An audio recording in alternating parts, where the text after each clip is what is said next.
Domoni ata président mon côté ya Mokili a félicité Ndeko Félix. Ata président mon côté ya Monde ata Ngambwawa a félicité Ndeko Félix. Nous devons résister à Kabila, nous devons résister à Félix. Félix a des masques.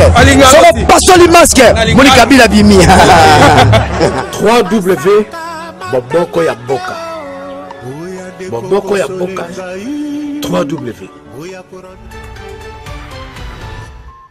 En fait, l'autorité qui a assisté à un résultat, et même qui a une première réaction par rapport à un résultat, et plutôt ma part de président. Non, les résultats, c'est une nomination. Comment vous jouez sa nomination? Oui, je te réponds. Tu m'as posé la question, je t'ai répondu. Je ne dois pas aller là-bas détail là-bas. Comment c'est une nomination, c'est tout. C'est une nomination. On ne l'a pas élu, Félix n'a pas été élu. C'est Fayou qui a été élu. C'est une nomination. Ce sont des négociations. Avez-vous déjà vu au lendemain de l'élection, ça va négociation? Kabila est bloqué. Il n'a aucune relation sur le plan extérieur. Ndomonia qui reçoit Félix pour opposer, n'est-ce pas, les peuples. Et le tribalisme. Non, il n'y a pas de tribalisme. J'en appelle au Nekongo, les gens de Bandundu, partout vous êtes. Moulou Bazan de Kolayo. Bolongo la débat wana.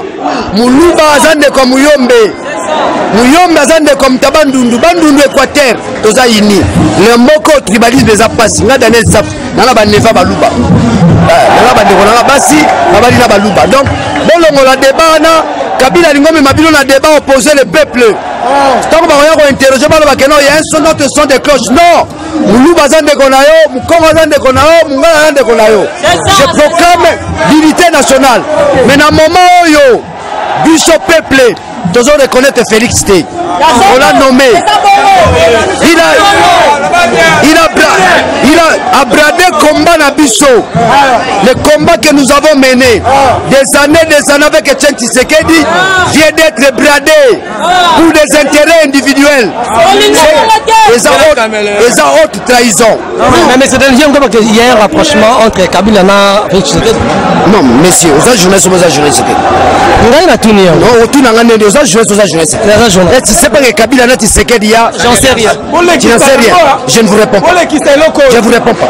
Si un journaliste de ton état, Hollandi, l'information est cas. D'abord, question sur tout nangai. Je suis le premier journaliste à avoir dénoncé que IDP est dans la FCC. Fallait tout nangai réseau d'année, ça va faire ce réseau. Nazam Moutaliboso l'a dénoncé à Bango. Ok, Tolandaka.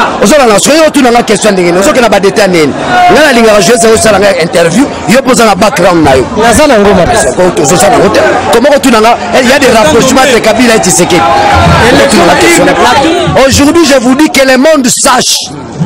Ils sont passés par la fenêtre. Ils ne sont pas sortis par la grande porte. Non. J'entends par la fenêtre escroquerie électorale. Communauté internationale. J'en appelle à la solidarité de la communauté internationale. Okay. C'est ça. J'en appelle, n'est-ce pas, à la diaspora. Parce que machine est déjà mise en place. Il y a quoi écarter ma songe. Okay. Moi, je ne vois pas Félix 5 ans. Pourquoi il s'aille? Vous avez bradé ce combat. Nous devons continuer le combat. Nous devons continuer le combat avec les mêmes méthodes, avec la même vision. Mais Tobakisi dose. Nous avons la réappropriation de la nation. La Colombo Kabazo Zamboka là-bas. Les bidos de Zimbokate. Vous coopérez na Baini. Bobo Zamboka. Ah, total la bino. Nous allons vous combattre. On va vous renverser. On veut confirmer en Lui-même Félix a confirmé. J'ai rendu hommage à Kabila. Est-ce que le fait que j'ai rendu hommage à Kabila a une connotation? Non, pas nanga. La bande des abandakala. Tout ça la journalisme. Pardon. Tout ça la journalisme. Tu as toutes les questions fandiga bandi au détail. Yo me pose dans la élément là. Aux amours na Congo. Viens dans la Gabon. Dis-moi si tu es gabonais. Là je vais te répondre. Oui. Si vous êtes congolais, a priori tu as ces éléments là. Quand il y a des journalistes à se piéger. Si vous êtes gabonais, je vais commencer à te répondre. Mais si vous êtes congolais, au yebi makamozo le kalamboko. C'est ça. Donc la question est mal posée. J'ai besoin d'une question bien fondée. Merci beaucoup. Voilà, alors, non. Alors, c'est quoi par rapport à et bien Olobi. Donc, démarche nous sommes la engagé pour que le Balamoka va de la sorte. Daniel Safaza porte-parole à la Mouka. Démarche Zara Mako. La résistance populaire. Voilà. La résistance populaire. J'en appelle à tous tous les Congolais partout vous êtes. La résistance populaire. Nous devons résister à Kabila, nous devons résister à Félix. Félix a des masques. Pas seulement les masques. Moni Kabila bimi. Donc Félix a un masque à Kabila. Donc nous disons non à la continuité. Ça va ser la continuité. C'est la haute tricherie. C'est un vilain jeu. On a mouton nous on ne peut en aucun cas admettre que le loyo Félix Kabila va diriger Bissau. Non. Si Félix était élu sincèrement, si Félix était élu sincèrement, oui Apollo qui c'est non. Mais nous constatons ce qu'on appelle l'escroquerie électorale. C'est une escroquerie électorale. Alors, oh, nous c'est un mensonge. Oh, nous c'est la vérité. Congolais, nous sommes censés combattre Yango. Yango la bengi. Tous les Congolais du monde. La résistance populaire. Nous allons résister jusqu'au bout. Donc, mes frères de l'IDPS. Mon frère Félix, donc on résistait au Tinasuka. Mon frère, vous allez les regretter. On ne brade pas l'énergie des gens ni le combat des gens. Bamakila Tostopaka, toko bradangote pour une famille, pour un individu. Donc au Bundisa Tinasuka accepte ça, c'est la démocratie. Donc on gagne parce que nous sommes la majorité. Nous allons gagner. J'en appelle à tous les Congolais, à tous les Kinois, Bozala serein et confiance dans les leaders Nabino. Ceux qui sont en face de nous sont faibles parce qu'ils sont passés par les mensonges. Ils ne sont pas dans la lumière. Ils sont dans la lumière parce qu'il s'agit de la lumière, même spirituellement. Bon, moi, je la Gabon. Il y a résistant jumping. Bon, moi, je la Gabon. Ah, la Kinshasa, c'est là. Ceux qui Kabila Botola électorat, il y a Papa Tshisekedi, Mukulumpa, en 2011. Et que Tshisekedi a bundara pendate via comme Mukolo. Mais biso tozanam. Daniel Safou n'a pas encore 50 ans. Je gagnerai. Voilà, merci beaucoup, monsieur. Voilà.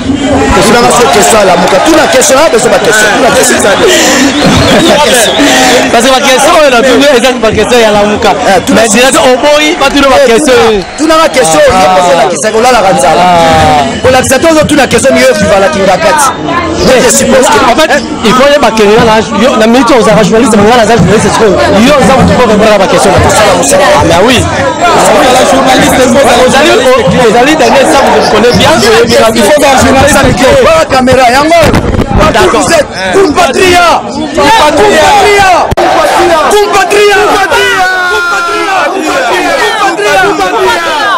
Patria avec la patrie ou la mort.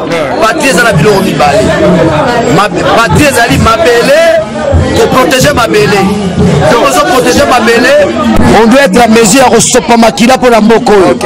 Torobanga Sumu Tumorote. Gare à vous les escrocs. Tomoni Bino. Pourquoi la Bino Mousikate? Vous savez pas de Moukier. Une semaine. Maintenant, toute ma question. Vous filmez. Maintenant, toute ma question. Maman Kayo.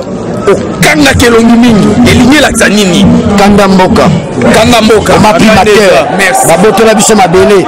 Le Congo n'existe pas.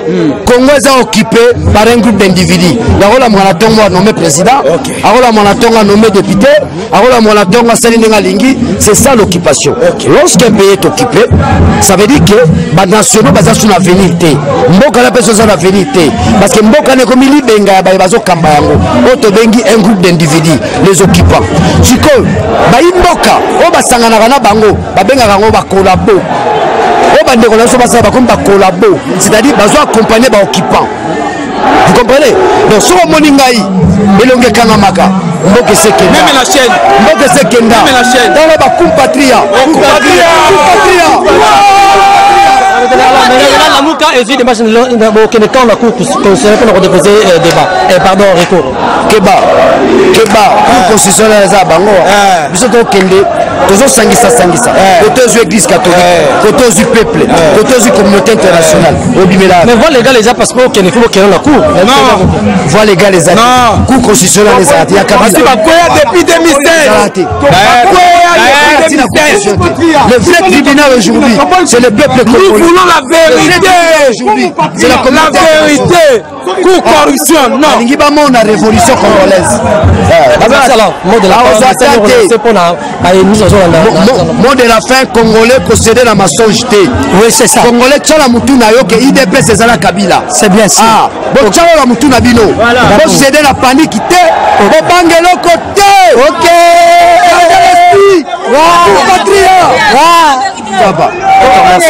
Nous, peuple congolais, nous réitérons notre engagement de soutenir le président Martin Fayoulou.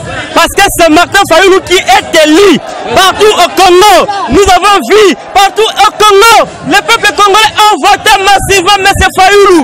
Mais pourquoi aujourd'hui nous allons voir M. Tshisekedi, président de la République, que Nanga nous présente aujourd'hui toutes les preuves palpables. Nous ne croyons pas et nous n'accepterons jamais. Nous resterons toujours optimistes. Nous allons lutter, nous allons combattre jusqu'à la fin. Jusqu'à ce que nous revenons dans nos droits. Nanga n'a pas le pouvoir de nous tricher notre récite. Kabila est déjà partant. Il n'a pas à négocier avec quiconque pour donner le pouvoir à Félix Tshisekedi. Les élections ne se négocient pas. Les élections ne se négocient pas. Ça, je l'ai dit, sans méchant les mots, qu'on regarde tout bonnement pour l'avenir du Congo. Nous sommes en train de souffrir.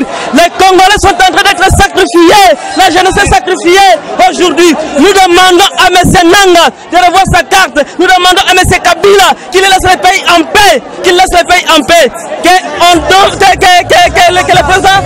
le président élu soit correctement et valablement. Que les îles soient valablement exprimées. Que le président Martin Fayoulou soit rétabli dans ses droits. Il y a Bouzoba, puisque mon ami noir sur blanc, et Nanga, Azalaki en connivence depuis longtemps, n'a pouvoir en place, il y a Kabila. Il y a un rapprochement. Un rapprochement total et il n'y a même pas de débat, il n'y a pas à discuter, à plus de 1000% même. Voilà, nous avons des preuves. Le président Nabiso Fayoulou a gagné na 4 coins à Congo. A bêti partout. Pour preuve, Ndekonanga a publié les résultats des députés nationaux Lelo. Totindi ba témoin na biso ba bureau nyonso ezali ya kokanga mwa. Ba résultat oyo ya kobimisa azui yango wapi. To soleli na batu mususu bazaka na kati ya seni. Balobi ti lelo na ba makambu ya ba élection ba provinciaux. Nanu basimi ata papier moko te ya dépouillement.